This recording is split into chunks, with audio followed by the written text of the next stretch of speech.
Bonjour et bienvenue dans ce podcast qui vous est proposé par le groupe Actes de l'Esprit. Je m'appelle Estelle et aujourd'hui nous avons le plaisir d'accueillir Jean-Félix Savary dans le studio de Fréquence Banane ici à Genève. Le groupe Actes de l'Esprit a pour but de traiter des thématiques sociétales et d'actualité à travers différents projets. Nous nous sommes attelés ce semestre à la place de la drogue dans la société au travers de projets photos, témoignages et courts-métrages que vous pouvez retrouver sur notre page Instagram, groupeact.aesprit. Nous allons parler aujourd'hui de la légalisation du cannabis, de la gestion de la drogue par les autorités et de plein d'autres choses avec monsieur Jean-Félix Savary. D'abord, bonjour, comment allez-vous ? Bonjour, fort bien, merci à vous. C'est un plaisir, je vais très bien, c'est un plaisir de vous avoir ici. Et tout d'abord, je vais un peu vous présenter et je vous laisserai vous présenter. Donc vous êtes le directeur depuis 15 ans du groupement roman d'études des addictions, le GREA. En 2 mots, est-ce que vous pouvez m'expliquer qui vous êtes, ce que vous faites et qu'est-ce que fait le GREA ?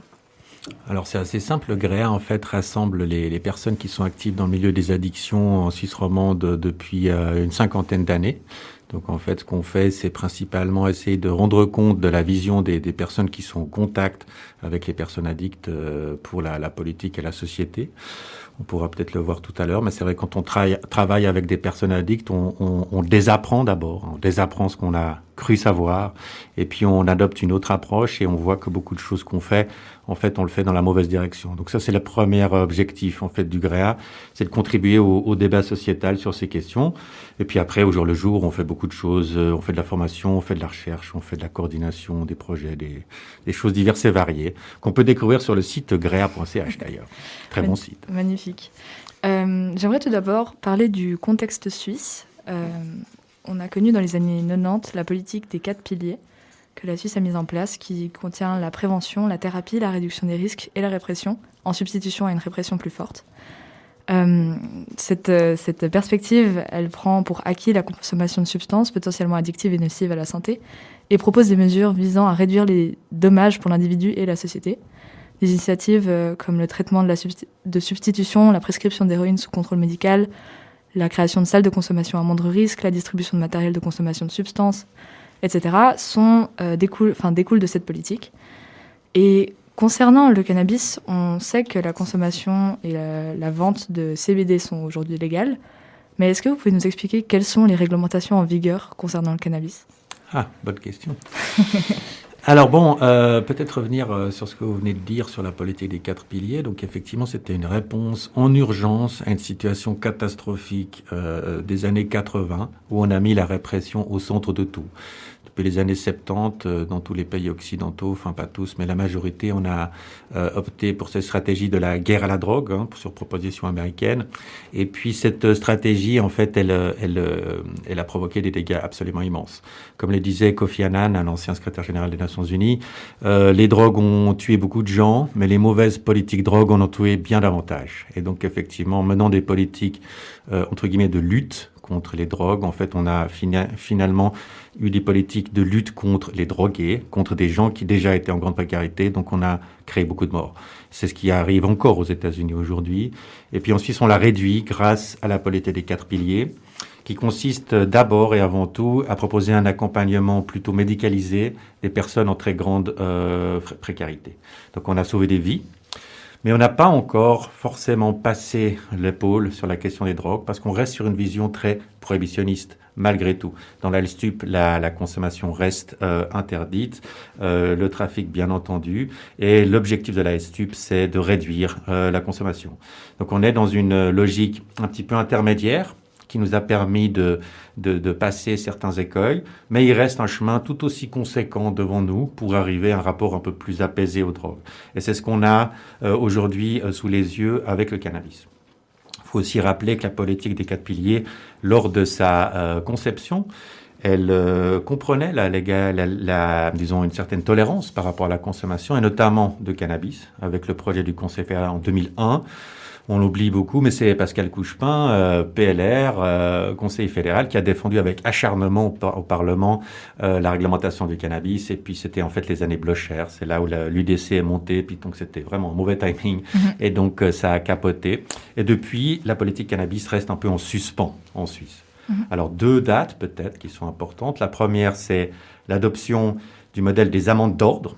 On a essayé de trouver un compromis où on s'est dit, bon, on sort du droit criminel pour aller vers l'amende administrative.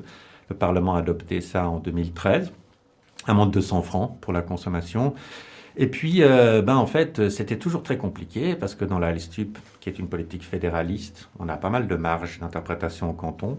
Donc, on savait toujours pas où on était. Et puis, finalement, c'est le tribunal fédéral qui a, dans un arrêt de 2017, dit que, en fait, non, en dessous de 10 grammes, la LSTUP s'applique telle qu'elle est écrite, à savoir, il n'y a pas de sanction pour une petite consommation, donc même pas d'amende. Donc la consommation en dessous de 10 grammes est aujourd'hui tolérée. La possession, sur la possession, la consommation, évidemment, il y a toutes les autres règles qui s'appliquent. Donc évidemment, si on consomme sur l'espace public, on peut avoir une amende de 100 francs. Évidemment que dans tous les lieux où la fumée est interdite, on n'a pas le droit de le consommer. Et puis on est dans une espèce de zone grise toujours par rapport à une politique cannabis. Parce qu'une politique cannabis n'est pas, bien entendu, juste la question de savoir le taux de l'amende. C'est quelque chose de plus complexe. Et là, la deuxième date que j'aimerais amener, c'est 2020. 2020, après un processus vraiment rocambolesque dont on n'a pas le temps de faire l'étalage ici, le Parlement suisse a accepté l'idée de ces projets pilotes, c'est-à-dire d'accepter que des villes puissent faire des essais pour réguler cette substance. Donc une vieille idée, peut-être cette idée, faut quand même là aussi peut-être une troisième date, c'est 1989. 1989, je pense que certains d'entre nous n'étaient pas nés. Et donc c'est là où la Commission fédérale sur les drogues propose de dépénaliser l'usage des drogues. Donc on est 30 ans après, et 30 ans après ça bouge. C'est pas très rapide, mais au moins ça bouge, et donc on est content. Donc là va s'ouvrir une nouvelle période, à partir de 2021, où on aura des essais pilotes, notamment à Genève et à Lausanne. Peut-être d'autres villes romandes. Pour l'instant, c'est les deux qui sont sur la ligne de départ. Et on va expérimenter à grande échelle, jusqu'à 5000 personnes, des projets pour voir comment trouver un autre compromis avec cette substance. On reviendra sur les projets pilotes par la suite. Juste pour revenir sur la politique des 4 piliers, je voulais vous demander, on voit qu'il y a une forme de pragmatisme, de la part des autorités suisses dans les années 90 face à la situation catastrophique des années 80. Comment est-ce qu'on peut expliquer l'approche complètement différente que en fait, les autorités ont au cannabis, qui paraît beaucoup moins pragmatique et beaucoup plus du coup prohibitionniste, comme vous le dites? Alors ça nous amènerait loin, c'est des débats philosophiques, mais je pense qu'on peut... La meilleure manière de comprendre la politique des 4 piliers en Suisse, et avec votre permission, je citerai aussi le Portugal. Bien sûr, oui, le Portugal, qui est un autre pays qui s'est distingué en Europe. En gros, il y a 3 pays. Il y a les Pays-Bas, la Suisse et le Portugal. Les Pays-Bas, c'est différent, mais la Suisse et le Portugal ont en commun d'être dans une logique relativement conservatrice. Ce sont des pays avec une société, avec des valeurs fortes, familiales, religieuses, assez conservatrices. Ça se voit pas forcément toujours à Genève, mais ça se voit beaucoup mieux en Suisse centrale, par exemple. Et c'est donc des pays qui ont connu une crise absolument majeure sur les drogues. Et en fait, ça a été une réponse à cette crise majeure. Parce que c'était des pays conservateurs. Et c'est une chose qu'on peut observer. Plus les choses sont restrictives, plus les dégâts avec les drogues sont importants. Donc en fait, il s'agissait vraiment d'une voie sans issue à un moment donné. Et il faut bien aussi prendre en compte la dimension sécuritaire. La dimension sécuritaire qui est extrêmement importante, plutôt la dimension d'ordre public. Ensuite, ce qui s'est passé, c'est qu'on avait à la fois une crise qui explosait, c'est celle du VIH-Sida, quelque chose d'une importance qu'on a oubliée, notamment avec le coronavirus. Le VIH-Sida, c'était quelque chose de beaucoup plus violent encore. On a réagi d'ailleurs différemment à cette époque, peut-être mieux d'ailleurs. Et donc d'un côté, une problématique sanitaire qui tue des gens, et de l'autre, en fait, une politique d'ordre public qui, en fait, chavire complètement, qui fait naufrage. C'est-à-dire qu'à Zurich, au début des années 90, dans les scènes ouvertes, on a un sentiment d'insécurité dans la population suisse qui est très important dans ces villes. Et donc, en fait, la politique des 4 piliers, c'est un compromis entre l'ordre public et la santé publique. C'est-à-dire essayer de diminuer le nombre de morts au niveau sanitaire et rétablir l'ordre public. Rétablir l'ordre public, ça veut dire diminuer les crimes liés aux drogues, parce qu'il y en a, comme par exemple les crimes d'acquisition.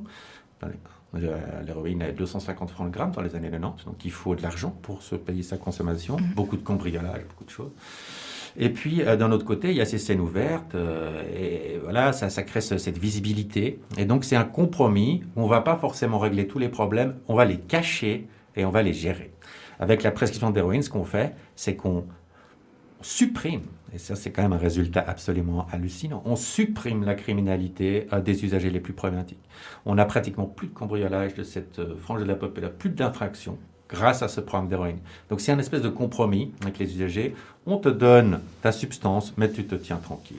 Et donc c'est une certaine médicalisation, un certain paternalisme aussi qui est là.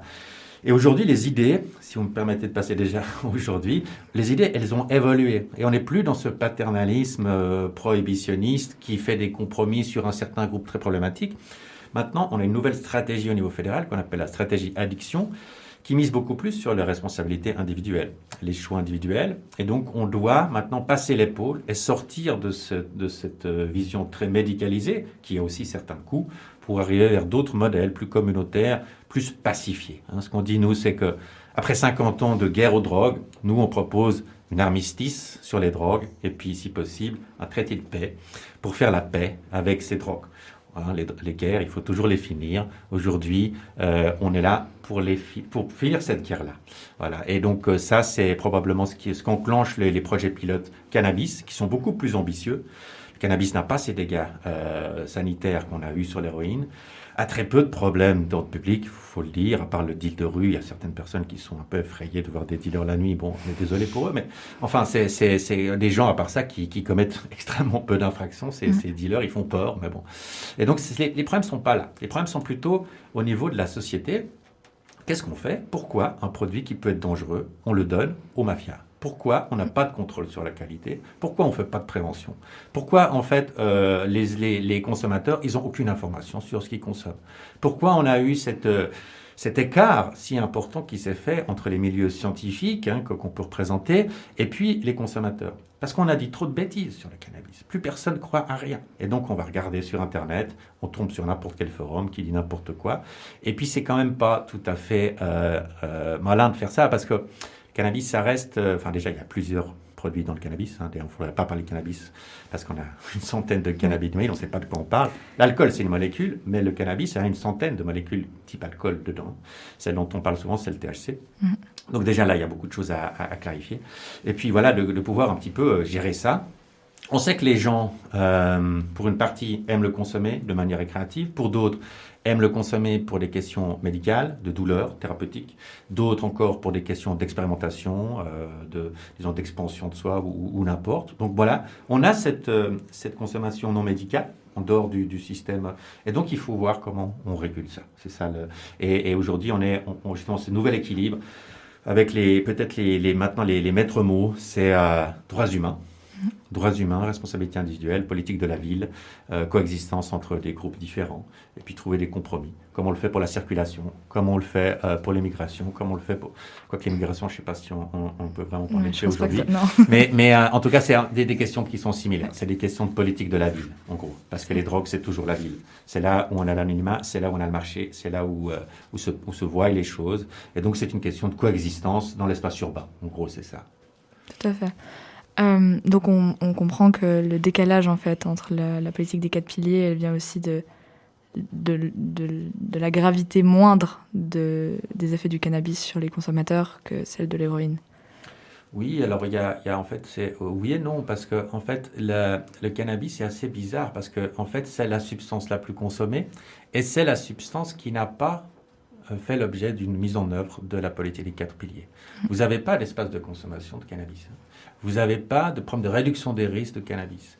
On n'a pas fait ce qu'on a pu faire avec les drogues injectables, parce que le problème, c'était les drogues injectables. Et quand on a fait ça à l'époque, on se disait, bon, si on veut faire de la réduction des risques, il faut qu'on baisse la garde sur la répression, sinon ça ne marchera pas. Ça, c'est la règle de la réduction des risques. Et donc, on va commencer par se séparer de 80% du marché des drogues, c'est-à-dire le cannabis. Le cannabis étant le produit et de loin le produit interdit le plus consommé.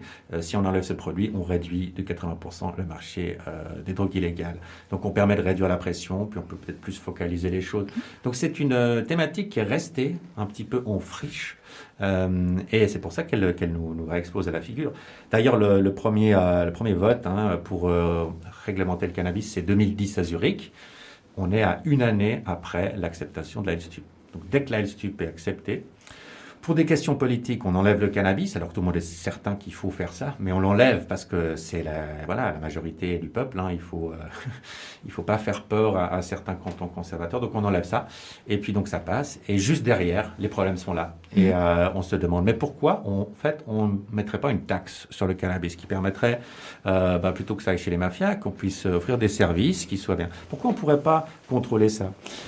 Puis petit à petit, on commence à comprendre, est-ce que si j'ai des enfants, est-ce que je veux qu'ils consomment du cannabis ou pas? Probablement, je veux pas, mais si ils entrent en contact avec ces substances, est-ce que j'ai envie que ça soit une substance qui soit faite par les réseaux mafieux, ou on pourrait carrément même avoir des problèmes? Et le cannabis illégal, il y a quand même des produits qui peuvent être extrêmement nocifs. Des matières dangereuses. Exactement. Ou bien on a envie que ça soit contrôlé, hein, pour qu'on ait peut-être mieux modérer les taux, un produit plus sûr en fait. Hein, comme quand on achète un yogourt au supermarché, c'est la même chose. Si on ne contrôle pas les yogourts, il peut y avoir des bactéries, ça peut être dangereux. La même chose pour le cannabis. Donc c'est plutôt ça aujourd'hui et voilà, c'est un débat très intéressant. On voit que autour de toute la planète, en gros, enfin pas toute la planète, surtout les pays occidentaux et puis l'Amérique latine, on va dire, est sur ce trend où en fait on commence par ce produit le plus important. En Amérique, ce qui est intéressant aussi, c'est que ça a été un des produits les plus diabolisés aussi, et même à l'ONU. Donc là, on est dans l'actualité pure. Donc ce mois de décembre, c'est un mois très important parce que, en fait, l'ONU vient de déclasser le cannabis, qui se trouvait dans la classe la plus dangereuse de tous les produits. C'est-à-dire qu'on a les conventions internationales avec différents schedules, hein, des différentes positions, il y en a 4. Et The Most Dangerous Drugs, avec aucun intérêt thérapeutique, c'était là où était le cannabis. Jusque à ce mois. Et donc l'ONU vient de l'enlever et a remis certains cannabinoïdes dans la classe de l'héroïne, qui était beaucoup moins dangereuse pour l'ONU, ce qui est quand même bizarre, et a sorti d'autres... Ça, c'est contre-intuitif, oui. Là, c'est un peu contre-intuitif, mais c'est pour dire qu'il y avait vraiment cette politique américaine de diabolisation du cannabis. Et pour vos auditeurs, s'ils veulent s'amuser, ils peuvent taper Reefer Madness.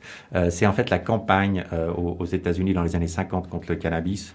Le cannabis est associé aux migrants qui viennent des pays latinos, notamment le Mexique, et puis aussi à certains quartiers pauvres, notamment personnes racisées et tout ça, qui en fait provoqueraient un besoin absolu de violer des blanches. Et en fait, il y a toute une campagne qui se développe où on dit que consommer du cannabis... Ouais. Non, mais c'est vrai, c'est juste hallucinant. Ça fait rire aujourd'hui, mais ça montre d'où on vient. C'est-à-dire qu'on a attribué à cette substance, et je vous invite à taper ça, Reefer Madness, vous allez voir tout ce qu'on a raconté là-dessus. Et donc on vient de très très loin sur cette substance, notamment impulsion des États-Unis, et donc on est en train de rattraper le retard aujourd'hui. Donc je pense que ça fait partie de ces contradictions. Pour répondre à votre question, il y a ça. Il y a aussi le fait qu'on considérait finalement ça en Europe comme moins dangereux, ce qui n'est pas forcément le cas, il faut bien le dire, et que quelque part, quelque chose allait de toute façon changer. Donc on n'a rien fait. Voilà. Ok. On peut voir avec les projets pilotes du coup que la Suisse est en train de bouger vers, en tout cas, une remise en question des lois qu'elle a déjà adoptées.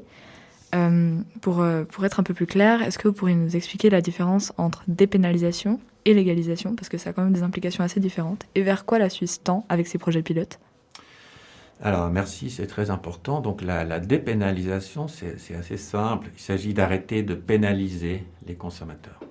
C'est-à-dire que vous avez, on pourrait même dire décriminalisation aussi, ça c'est sortir des crimes.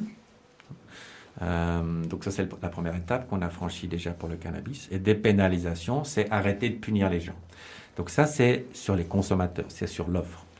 La légalisation ou la réglementation, ou même le terme plus à la mode de régulation, ça veut dire que l'État, il va aussi prendre ses responsabilités sur la demande, pas seulement sur l'offre, enfin sur l'offre, pardon, pas seulement sur la demande, qui sont les consommateurs, mais aussi sur l'offre, c'est-à-dire le marché. Comment ces produits sont produits, comment on va les réglementer, quel type de normes on va instaurer, au niveau de la vente, comment ça va se passer, au niveau de l'âge, au niveau des teneurs, au niveau de l'imposition. Et ça, c'est ce qu'on appelle légalisation. C'est-à-dire de faire rentrer ce produit dans le système moderne. Légalisation, ça ne veut pas du tout dire libéralisation. Ça, c'est un autre terme. Nous, on n'est pas du tout pour la libéralisation. La libéralisation, c'est un peu la situation actuelle, c'est-à-dire pas de règles. Nous, ce qu'on veut, c'est une régulation, c'est-à-dire de pouvoir aussi utiliser la légalisation pour pouvoir protéger certains groupes, pour pouvoir réduire certains risques. Donc, en gros, un peu ce qu'on fait avec l'alcool. À l'alcool, l'alcool fort, on ne peut pas en acheter avant 18 ans. À Genève, on ne peut pas en acheter après 21 heures. Ce type de restrictions, c'est un peu les restrictions qu'il va falloir aussi imposer pour le cannabis, probablement. Et c'est l'argument économique qui peut aussi faire mouche auprès des autorités. J'espère. Oui. Cet argument n'est pas forcément entendu aujourd'hui. C'est intéressant, c'est qu'aux États-Unis, il est très présent.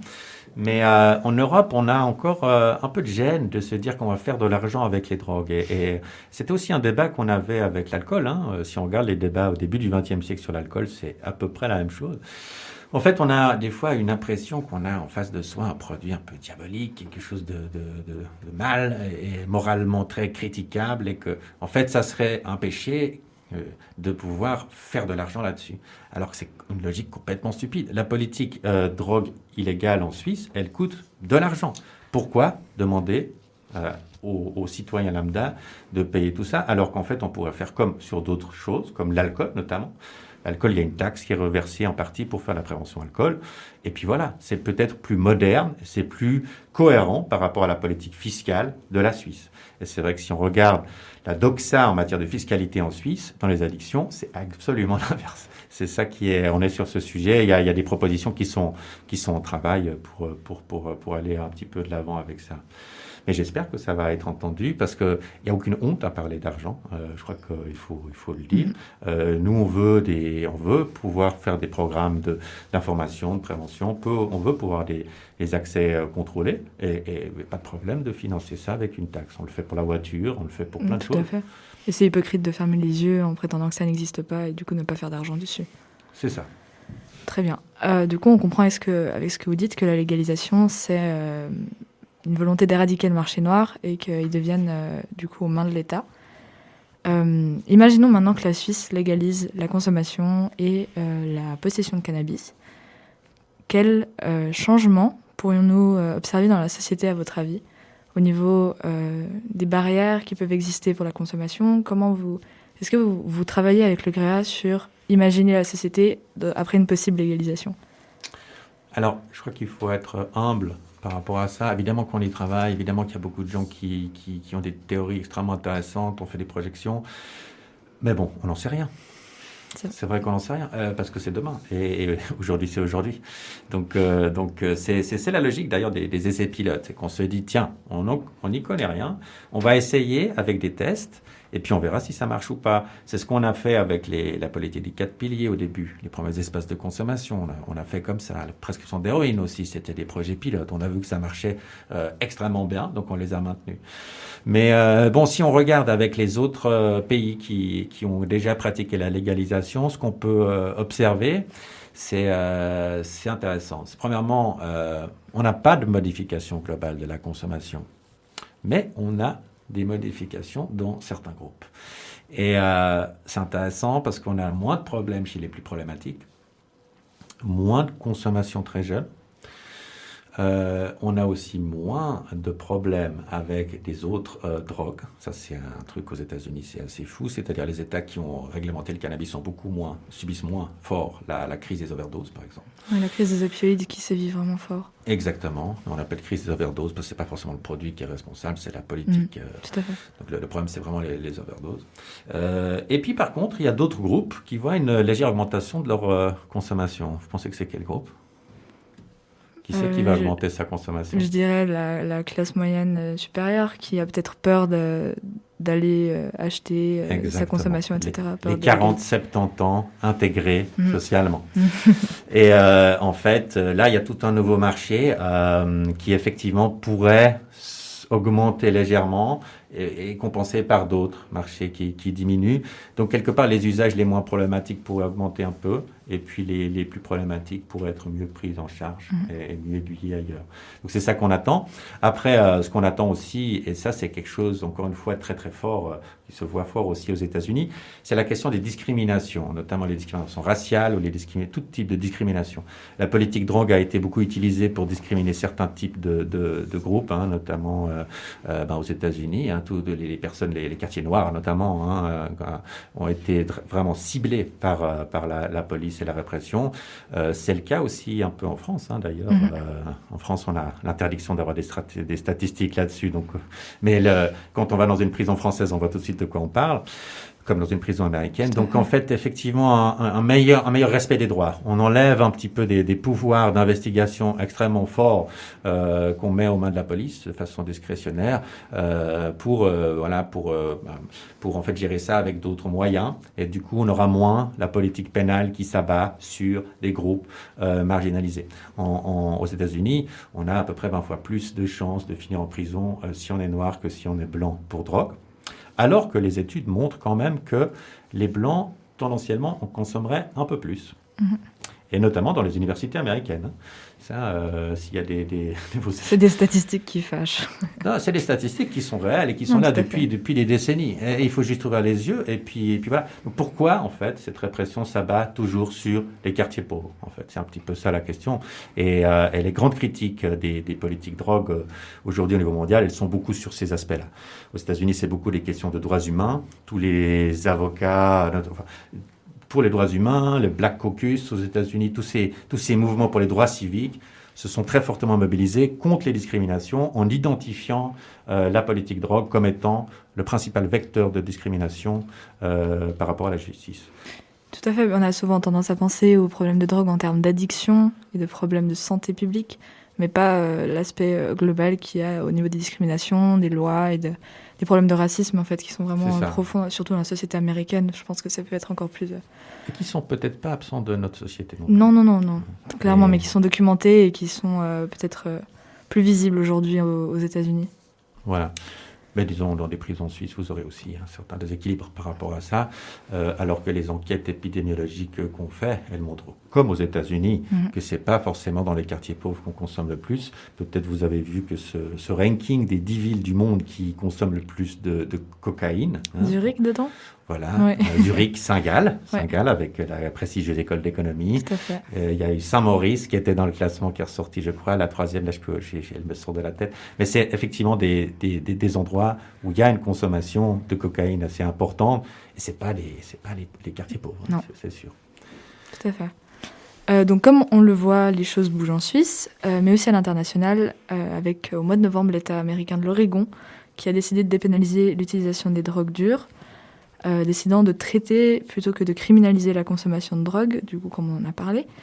À l'image du système fédéral américain, est-ce qu'un canton suisse pourrait prendre une telle décision ? C'est vraiment la question piège. Je vais vous dire mon avis. Oui. Mais je dois compléter avec plaisir en disant que c'est pas l'avis majoritaire. Effectivement, ce qui s'est passé aux États-Unis, c'est un petit peu un rapport de force entre les cantons, enfin les États là-bas et l'État fédéral. On a une loi fédérale qui interdit absolument tout. Et ils viennent de passer d'ailleurs un texte sur la maison des House of Representatives là, pour enlever ça pour le cannabis. D'accord. Mais jusqu'à maintenant, enfin c'est pas encore confirmé, mais... Donc on a ce texte qui interdit tout. En plus, les États-Unis, ils ont une force policière au niveau fédéral, ce que nous n'avons pas.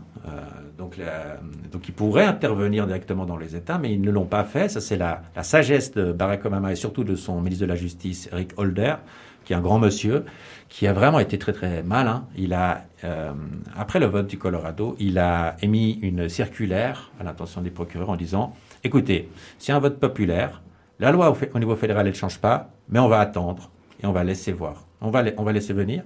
On respecte le vote populaire. » C'était un vote pratiquement dans tous les États qui ont régulé aux États-Unis. Et donc ça, c'est une approche très pragmatique. Parce que si l'État avance, si l'État du Colorado avait demandé à l'administration américaine, fédérale, elle aurait dit non, évidemment.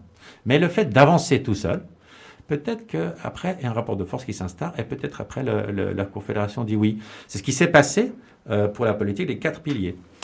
En 1986, le premier local d'injection ouvre à Berne. C'est le premier du monde, d'ailleurs. Une des grandes réussites de la Suisse, avec le Maggi et le Bircher Müsli, c'est ça. Et c'est vrai, on est les premiers à l'avoir fait. Le patrimoine culturel. Pourquoi pas? Non, mais on est les premiers à l'avoir fait. Ça a été repris à peu près partout dans le monde. Prescription d'héroïne, c'est pas le cas. C'est les Anglais qui ont commencé.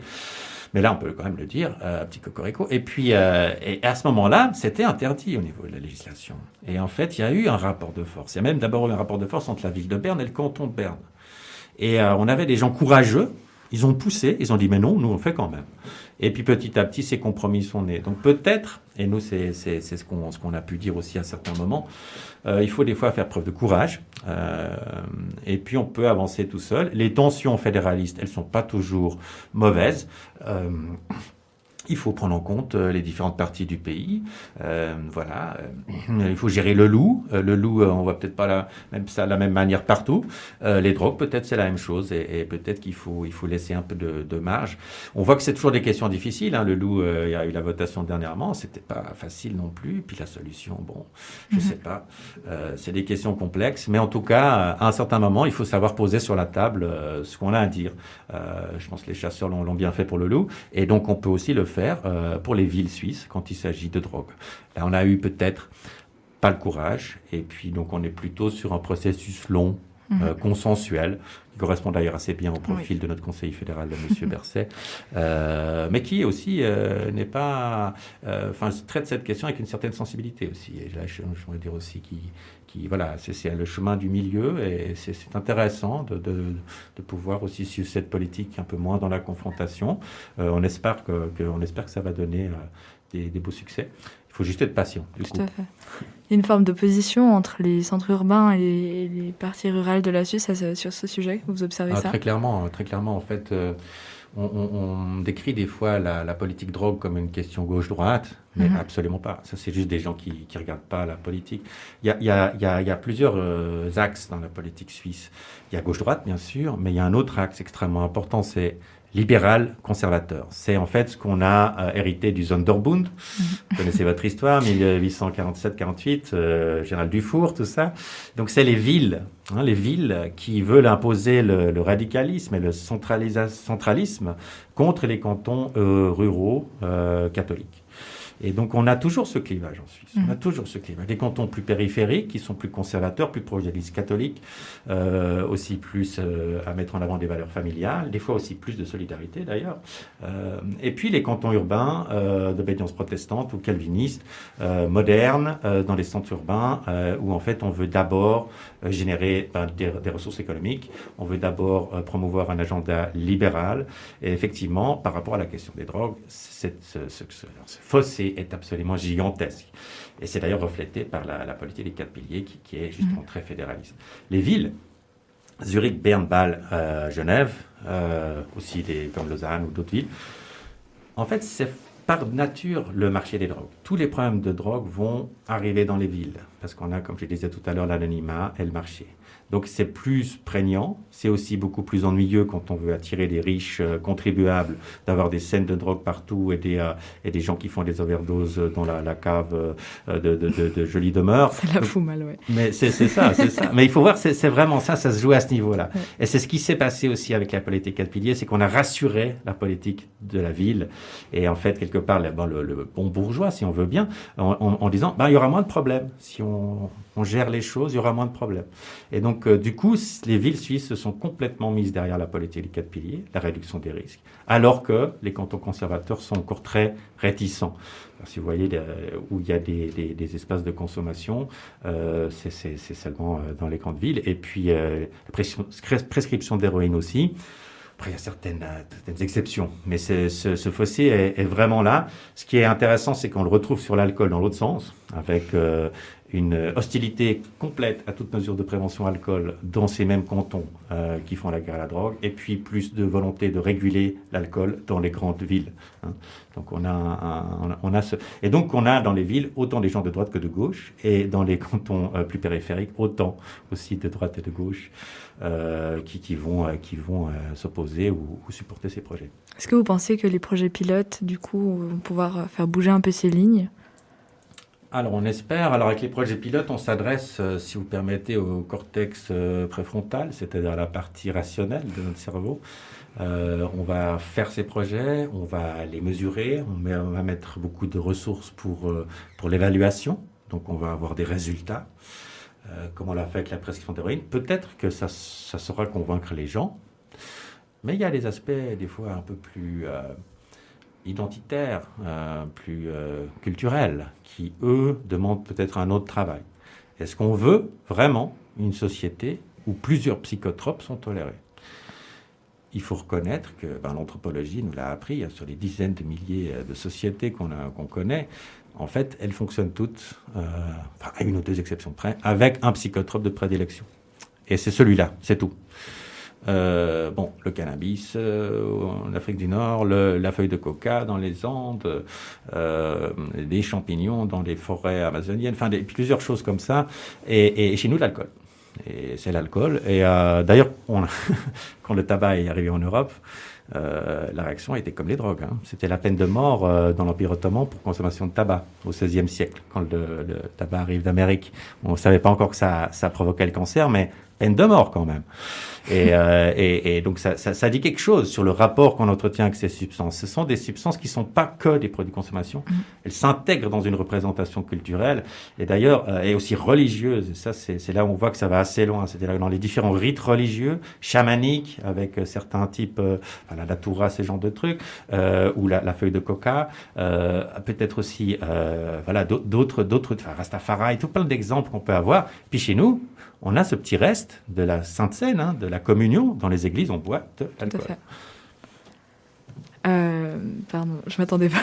Excusez-moi, le détour sur la religion. Mais je pense que c'est important de voir que ça a des racines qui sont beaucoup plus profondes que juste une simple politique publique. Est-ce qu'on fait passer l'autoroute à gauche ou à droite? C'est pas une question que technique. Il y a une question vraiment culturelle et il y a un certain nombre de personnes qui identifient et je crois qu'il faut respecter cette représentation. Ils identifient le cannabis comme la fin de notre société.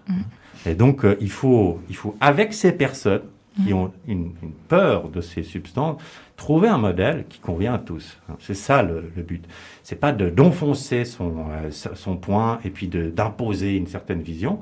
C'est des produits qui sont chargés émotionnellement, culturellement. Et donc, c'est à nous de peut-être trouver un compromis, d'avancer aussi des résultats. Et là, ça, les projets pilotes sont vraiment très intéressants. C'est-à-dire qu'on pourra venir avec des résultats en disant, regardez, en Suisse, si on fait comme ci ou comme ça, on va avoir tel ou tel résultat. En matière de consommation des jeunes, en matière de psychose, en matière de deal de rue.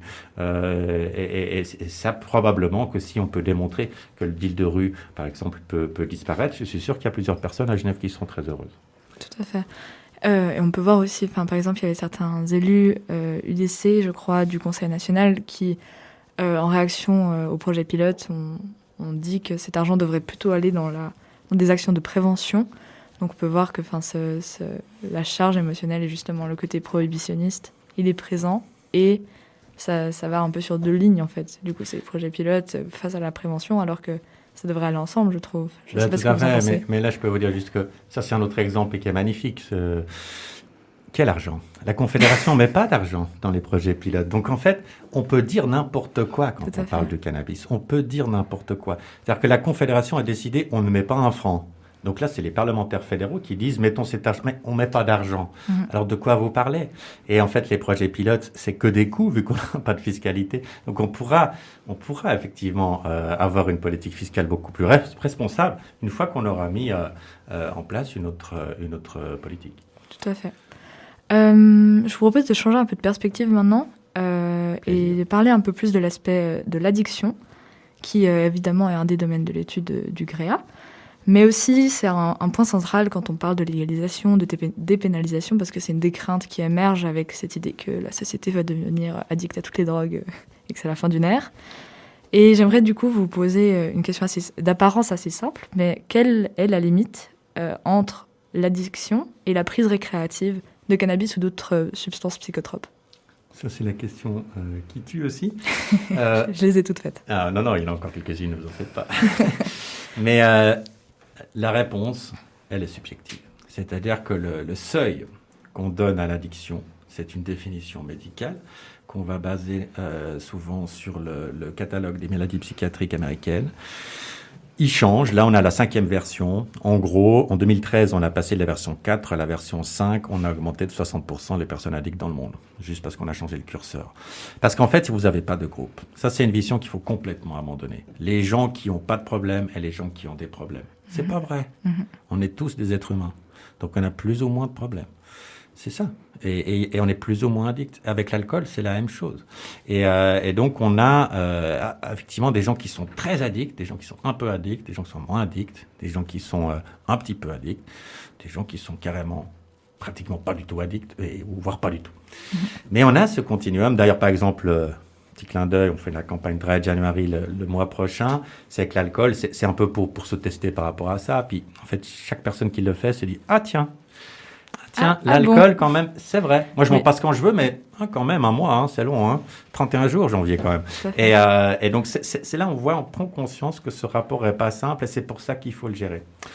Maintenant, surtout que c'est banalisé, donc on n'a pas l'impression que c'est un problème au niveau de l'alcool. C'est pour ça que ça devient assez tard de se rendre compte qu'on peut avoir des problèmes d'alcoolisme ou des choses comme ça. C'est ça, et l'alcool, c'est vrai que c'est une substance qui va tout de suite attaquer le corps. C'est la molécule qui veut ça. Ça traverse tous les tissus, ça va attaquer tous les organes. Donc, on a des signes physiques. C'est pas le cas avec toutes les drogues. Donc ça vient différemment. Néanmoins, je vais quand même essayer de vous répondre. En fait, avec les critères qu'on a, sur la majorité des drogues, on a 20% à peu près de personnes qui deviennent dépendantes sur le long terme. Ça, c'est le cas pour l'alcool, c'est le cas pour l'héroïne, c'est le cas pour la cocaïne. On a un produit qui est nettement plus élevé, qui bat tous les autres. Vous le connaissez ? La cigarette. La cigarette, exactement. Plus précisément la nicotine, parce que la cigarette, c'est un moyen de consommer de la nicotine. Donc ça rend addict beaucoup plus vite. C'est 2/3 des personnes qui ont essayé le tabac et vont devenir addicts. Ça, c'est vraiment un truc qu'il faut essayer de pas trop y aller. Moi, malheureusement, je suis fumeur. Et puis, on a un autre produit, alors, qui est en dessous, c'est le cannabis. Et là, on a plutôt 5 à 10% des personnes qui vont devenir aussi dépendantes du cannabis. Parce que, oui, on peut devenir dépendant du cannabis. C'est pas du tout, nous on dit pas une drogue douce, une drogue dure, c'est toutes des drogues. Elles sont ni dures, ni oui, il y a un peu l'idée reçue qu'on peut pas du tout être addict au cannabis. Mais ça, c'est totalement faux. Et puis, d'ailleurs, les chiffres en matière de traitement le montrent. C'est vraiment une des premières demandes pour consultation pour addiction, c'est le cannabis. Donc, non, il faut pas penser qu'on a affaire là à un produit totalement inoffensif. C'est pas vrai. C'est un problème de prévention, du coup, à nouveau. Exactement. Et puis nous, on n'est pas dans récréatif et addiction. On est dans usage médical et usage non médical. Et là, si vous me permettez, on est obligé de faire un petit raccourci par la médecine. Parce que, qu'est-ce que sont les drogues ? Les drogues, ce sont des molécules qui sont produites par des plantes.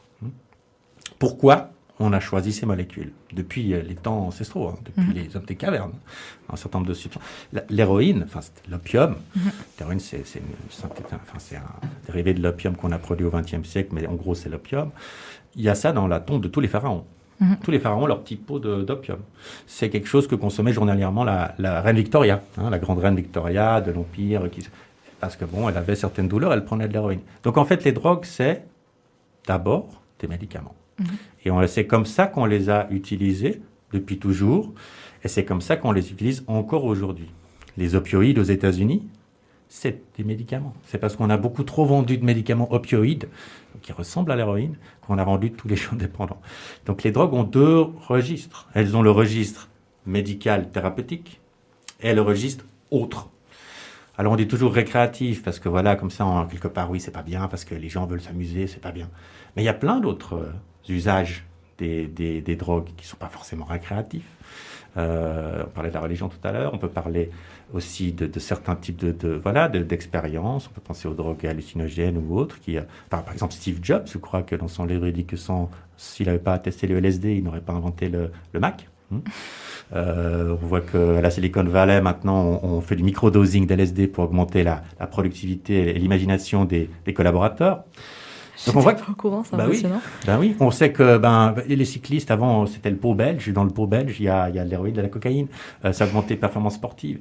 Les amphétamines, je crois aujourd'hui, 20% des étudiants prennent des amphétamines pour les examens. Ça, c'est les études qu'on a. Alors, on ne sait pas ce qu'elles valent, mais c'est quand même des chiffres qui sont impressionnants. Même le café, hein. Oui. Le café, je ne sais pas si vous avez déjà remarqué, vous écrivez un texte, vous voulez rendre un texte, vous buvez pas mal de café, tout d'un coup, ça vient un peu plus vite. Parce qu'effectivement, c'est un stimulant, ça va augmenter votre fonctionnement du cerveau. Vous allez être meilleur quand vous avez bu du café. C'est ça. Donc, on a plusieurs usages des drogues, en registre thérapeutique et médical, en registre autre, productivité, performance, puis peut-être aussi dedans loisirs, pourquoi pas, mais beaucoup de choses. Donc en fait, qu'est-ce qu'on fait avec cet autre domaine? Et puis les années, depuis la fin de la Deuxième Guerre mondiale, en gros, ce qu'on a fait, c'est qu'on a privatisé l'ensemble et on a confié tout à l'industrie pharmaceutique. Et donc on continue à consommer beaucoup de drogues, mais en fait, elles ont la forme de boîtes de médicaments. Les benzodiazépines, typiquement, c'est une des drogues les plus fortes. C'est certainement une de celles qui sont les plus problématiques, qui créent le plus de dépendance. Et ça, vous allez chez votre médecin, vous dites que vous vous sentez un petit peu mal, vous sortez avec une boîte de benzo. Donc on voit que c'est pas, cette différence qu'on a créée dans notre tête entre médicaments et drogue est fausse et qu'il faut revenir à l'origine. D'ailleurs en Angleterre, enfin aux États-Unis, en anglais, on parle de drugs. Drugs, c'est les drugstores. C'est le même mot pour les médicaments et les drogues. En Europe aussi, c'était le cas avant, mais on a mis en avant ce terme de médicaments pour pouvoir créer deux classes qui, donc, en fait... cognitivement, c'est plus simple pour soutenir aussi les politiques prohibitionnistes, du coup. Tout à fait. De dire il y a un côté pharmaceutique, il y a un côté médical qui est régulé, et de l'autre côté, c'est de la rue, et c'est de la délinquance. Exactement. Il y a un concept grec qui parle très bien de ça, c'est celui de pharmakon, en fait. Pharmakon qui fait référence à ces disruptions en fait, dans la société, ces avances comme ça, avec ces choses positives et négatives. La voiture, Internet, tout ça. Il y a en fait des choses qui sont positives et négatives. Et le concept de pharmakon, il est vraiment intéressant parce que c'est quand même les Grecs anciens quand même. Et ils avaient déjà compris le truc et ils disent oui, en fait, avec ces deux dimensions, vient une troisième, c'est le bouc émissaire. Et on va donner à cette chose-là tous les maux de la société, ce qu'on fait sur Internet aujourd'hui, et ce qu'on a fait sur les drogues, et ce qu'on fait encore d'ailleurs aujourd'hui sur les drogues. Tout à fait. J'arrive à la fin de mes questions. J'aimerais juste savoir quelles sont vos perspectives actuelles, du coup, avec, je pense, pas mal d'attention portée sur les projets pilotes pour cette année 2021 qui arrive. Et par rapport au Covid, peut-être vous avez un mot à dire sur votre activité, je ne sais pas si... Oui, alors bon, peut-être on va commencer par le Covid. Bon, le Covid, il montre une chose, enfin, commence à montrer une chose, au final, c'est que c'est pas que de la technique, la société. Et puis nous, en fait, on n'est pas juste que rationnel et technique. On n'est pas juste des fourmis, en fait, on est des êtres de culture. Et si je prends ou je prends pas des drogues, c'est pas que une décision personnelle. Il y a en fait un contexte. Et si j'en prends plus que de raisons, c'est pas non plus que ma faute. C'est aussi parce qu'il y a peut-être d'autres ressources autour de moi que j'ai pas. Et je vais me tourner vers la drogue parce que, en fait, j'ai besoin d'un équilibre. Et ça, je crois que c'est assez bien. Ça commence à ressortir un petit peu avec ce Covid où on voit que on a besoin les uns des autres, on a besoin d'un cadre social, on a besoin de se tenir un peu dans une culture, de partager les choses pour être bien dans sa vie, pour être droit, pour marcher seul. On a besoin de s'appuyer sur quelque chose. Et c'est vrai que cette période du Covid, elle a soustrait tout d'un coup cet encadrement social, tout simplement les horaires de travail. Beaucoup de gens sont seuls à la maison, télétravail. Aussi les contacts sociaux, les petits échanges autour de la machine à café, les choses comme ça. Et puis, donc, ce qu'on semble voir, et encore une fois, on n'a peut-être pas tous les chiffres consolidés aujourd'hui, mais une partie des gens vont moins consommer parce qu'ils sortent moins. Et puis l'autre partie, en fait, ils sont un peu en train de craquer. Parce que tout d'un coup, ils perdent ces petits repères. Et ils ont besoin, ce cadre qui les structurait, il n'est plus là. Et du coup, il décolle un peu, en fait. Il commence à boire un peu plus tôt, puis la bière, tout d'un coup, c'est avant le dîner, puis en fait, après, c'est au... Et donc, les gens qui arrivent à se maintenir, si on enlève les béquilles, peut-être on n'arrive pas à tenir. Et ça, c'est un très bel... c'est pas très beau, mais c'est une bonne manière de pouvoir comprendre comment il faut gérer les drogues. C'est pas qu'une histoire individuelle. Nous, le modèle des drogues, c'est individu, biologie et société. L'individu, il a une histoire, si on a été abusé dans son enfance, si on a eu des graves problèmes, des traumas, on va beaucoup plus consommer des drogues parce qu'on a besoin de les faire quelque part, enfin de mettre un petit peu dans une boîte ces voix qu'on a dans la tête, ces images qui nous reviennent. Donc il y a une part personnelle. Il y a une part biologique parce qu'effectivement le jus de pomme et l'héroïne c'est pas pareil. Alors si on compense ça, bon le jus de pomme il y a du sucre et le sucre est peut-être une drogue. Enfin selon nous c'est une drogue, mais en tout cas voilà. Enfin il y a des produits qui sont vraiment différents et qui ont des effets différents et ça il faut le prendre en compte. Mais il y a aussi le contexte culturel qui est en fait extrêmement important, qui est tout aussi important que ces deux dernières variables. Et donc c'est la culture qui donne du sens à ça, qui va donner des lieux où on les consomme, qui va faire qu'on n'est pas tout seul face à ça. Vous prenez les sociétés amazoniennes, moi j'ai pu visiter ces sociétés, en fait là-bas ils prennent la pire des drogues, c'est la datura, c'est le truc le plus violent, c'est vraiment extrêmement dangereux, hein. C'est un truc absolument pas à faire. Je connais pas du tout, c'est quoi C'est une plante en fait, c'est une plante hallucinogène qui est extrêmement puissante. Et alors là, si vous la prenez tout seul, ça peut être absolument dramatique. Un peu dans la même veine que l'ayahuasca ou Beaucoup plus fort. D'accord. Ouais, beaucoup plus fort. Et là, en fait, il y a tout un cadre chamanique et tout un cadre culturel qui donne un sens à cette consommation. Les personnes, en fait, font des voyages avec le chaman et leurs proches autour d'eux pendant 3 jours, avec les gens qui les tiennent et tout ça, pour certaines raisons. Il y a certaines choses après qui vont se passer. On va résoudre certains problèmes sociaux avec ça. Les gens ont des visions, des choses comme ça. Bon, après, on est pour ce qu'on veut. Hein. Bon. c'est pas Genève, hein, en tout cas, ça c'est sûr. mais en tout cas, du coup, c'est géré dans une certaine manière. Et puis, en fait, il n'y a pas tant de problèmes que ça. Rien que le bistrot aussi. Le bistrot, on va au bistrot. Bon, il y a des autres gens, des autres convives. Quand tout d'un coup, on a trop bu, le patron, il va dire, attends, je te prends les clés de ta voiture, là. Tu peux pas rentrer en voiture. Il y a un petit peu un contrôle social qui se passe aussi. Il y a aussi, on sait pourquoi on est là. C'est pour la convivialité. Si on se met au bar et qu'on boit tout seul, peut-être quelqu'un va nous parler. C'est pas le cas avec les palettes de bière à 45 centimes chez Landy. Hein. En fait, on est plutôt si on est dans une consommation privée tout seul chez soi à se descendre des canons, c'est pas du tout le même contexte, pas la même signification. Et donc, il faut qu'on trouve dans la culture, en fait, quelque chose qui soutient, qui donne sens, qui cadre. Ici, oui. Ici, non. Avant l'école, non. Pendant l'école, non. Quand on est en train de conduire une machine de chantier, non. Entre amis, le soir, dans un cadre sécurisé, pourquoi pas. C'est ça qu'on doit conduire. Puis c'est peut-être, si je peux faire ce lien avec le Covid, c'est vraiment ça qu'il faut voir.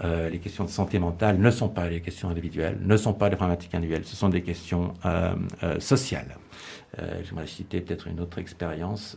Vous prenez des gens complètement équilibrés comme vous ici, vous les enfermez, c'est des expériences qui ont été faites en labo, vous enfermez les gens dans un appart avec des caméras, après 24 heures, ils commencent à avoir des comportements psychotiques. Parce que seul dans sa salle de bain, tout seul, personne qui nous regarde, on fait des fois des trucs un peu bizarres. Et c'est des comportements qui sont proches de... Une perte de sens.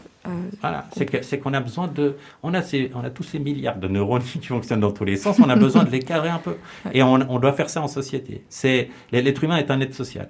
Et c'est comme ça qu'il donne du sens à toutes les choses. Comme la sexualité, toute chose est régulée. Et donc, les drogues font partie aussi de ce registre. Ce n'est pas qu'une décision individuelle. Donc, ce que le Covid nous apprend, c'est qu'on doit, et c'est pas seulement les drogues, c'est toutes les questions de santé mentale, on doit maintenant rendre justice à cette dimension et puis plus prendre soin de soi, mais aussi prendre soin des autres, prendre soin du cadre qui est le nôtre et celui des autres. Les personnes âgées notamment, c'est des dégâts qui sont assez considérables. D'isoler toutes ces personnes âgées, ok, elles n'ont pas le Covid, mais quels dégâts en matière de santé mentale, quel recul aussi en matière de stimulation. Voilà, on doit peut-être réapprendre cette dimension-là. On a beaucoup creusé l'individualisme pour des bonnes raisons aussi. Mais ça a ses limites aussi. Ça a ses limites. Et je crois que voilà, c'est cette perspective vraiment où on est, retrouver un sens collectif à tout ça, retrouver le sens de la solidarité, et puis aussi se voir tel qu'on est, c'est-à-dire des êtres humains. On n'est pas des super-héros, hein. On est juste des gens. Et puis on est susceptibles tous de un jour connaître des Oui. comportements de type addictif. Ça peut être l'alcool ou le cannabis, mais ça peut aussi être le téléphone portable, ça peut aussi être le sport, ça peut être d'autres choses. Et donc donnons du sens et voilà. Et pas en diaboliser une plus que l'autre, parce qu'une a une connotation, du coup, qu'on n'a pas encore déconstruite, forcément. Oui, en tout cas, réduire cette différence. C'est à cette question... Qui nuit, en fait, au final. Oui et non. Et ce que je viens de vous dire, par exemple, ça ne veut pas dire qu'il faut imposer une vision scientifique. Si vous imposez une vision scientifique, ça a déjà été testé. Et les études sont claires. Le produit le plus dangereux, pour tous les aspects, violence, mortalité, maladie, c'est l'alcool. C'est pas celui qui le tue le plus, mais c'est celui qui crée le plus de dommages chez les autres. Donc interdisons l'alcool. Mais on ne va pas interdire l'alcool quand même. On vit dans une société qui a ça au cœur de son fonctionnement. Les vignobles genevois ou valaisans, vaudois, non. On aime boire ces vins aussi. C'est culturel. Voilà, donc on doit laisser à l'alcool sa place, même s'il est peut-être moins bon au niveau sanitaire, mais peut-être un peu l'encadrer. Puis d'autres substances qui nous sont totalement étrangères, par exemple, je sais pas, le LSD ou d'autres choses comme ça, peut-être les garder dans des settings beaucoup plus limités. Peut-être ouvrir certaines portes, mais les garder dans un setting très limité. Si je prends l'exemple du LSD ou du MDMA, aujourd'hui, en fait, il y a beaucoup d'avancées, notamment en matière de santé mentale, où on voit qu'on arrive à, un peu comme l'exemple que je vous donnais en Amazonie, on arrive à résoudre un certain nombre de trucs. Ça, c'est fou. Notamment les PTSD, les syndromes post-traumatiques. En fait, le MDMA, si c'est accompagné, il n'y a pas tout ça dans votre chambre, mais si c'est accompagné par un thérapeute, le thérapeute, il peut vous faire revivre le trauma et vous pouvez l'enregistrer de nouveau différemment. Ça, c'est un truc qu'on ne savait pas faire en psychiatrie. Et donc, avec ces nouvelles expériences, comme je disais tout à l'heure, peut-être d'expansion de soi, en fait, on peut peut-être arriver à certaines choses, comme le faisaient peut-être d'autres chamans ailleurs. Et donc là, peut-être, typiquement pour l'SD, il ne faudrait pas mettre ça à côté des candy au supermarché. Non, ça, c'est sûr. Mais peut-être une cadre plus limité. Et il faut, je crois, aussi pour le cannabis, réfléchir comme ça. On ne va pas forcément tout aligner sur les préceptes uniquement sanitaires. Prenons en compte cette dimension culturelle. Et puis, votre autre question sur où on va aujourd'hui, je pense c'est vraiment la question des droits humains aujourd'hui qui s'impose. C'est-à-dire, les droits humains, c'est OK, j'ai des responsabilités face aux autres, mais j'ai aussi des responsabilités face à moi-même. Il y a une ère aussi qui m'est personnelle, où je peux gérer certaines choses tant que je ne fais pas de mal à autrui. Et ça, c'est un paradigme qui maintenant s'impose dans le domaine des drogues illégales. On en parlait très très peu il y a 20 ans. Aujourd'hui, c'est le paradigme, notamment au niveau du système des Nations Unies, à cause de toutes ces discriminations qu'on a pu observer. Et donc ça, c'est le cap. Essayer d'avoir une politique qui respecte les droits des gens, mais qui aussi les met face à leurs responsabilités. Et c'est le nouveau modèle qui devrait se décliner aussi sur les autres substances. Vous parliez de l'Oregon. L'Oregon, donc, ils ont décriminalisé toutes les drogues, mais ils ont aussi réglementé une nouvelle drogue. C'est les mushrooms, les magic mushrooms, les champignons hallucinogènes. Donc, on voit que c'est en train de se passer aussi pour les mêmes raisons. Donc, c'est ça qu'on espère, avoir une société plus pacifiée et plus respectueuse des droits des gens. Avec moins de problèmes. Ça a l'air bien, non ? Ouais, c'est beau. C'est un beau mot pour finir. Ok. On vous remercie vraiment pour le temps que vous avez passé avec nous. C'était très intéressant. Et merci à vous pour l'invitation. Pour le mot de la fin, je tiens à remercier évidemment les membres du groupe avec qui nous avons préparé ce podcast. Monsieur Savary pour le temps qu'il a passé avec nous. Et Mathilde au studio de Fréquence Banane pour la technique et à Fréquence Banane tout court. Donc, merci beaucoup.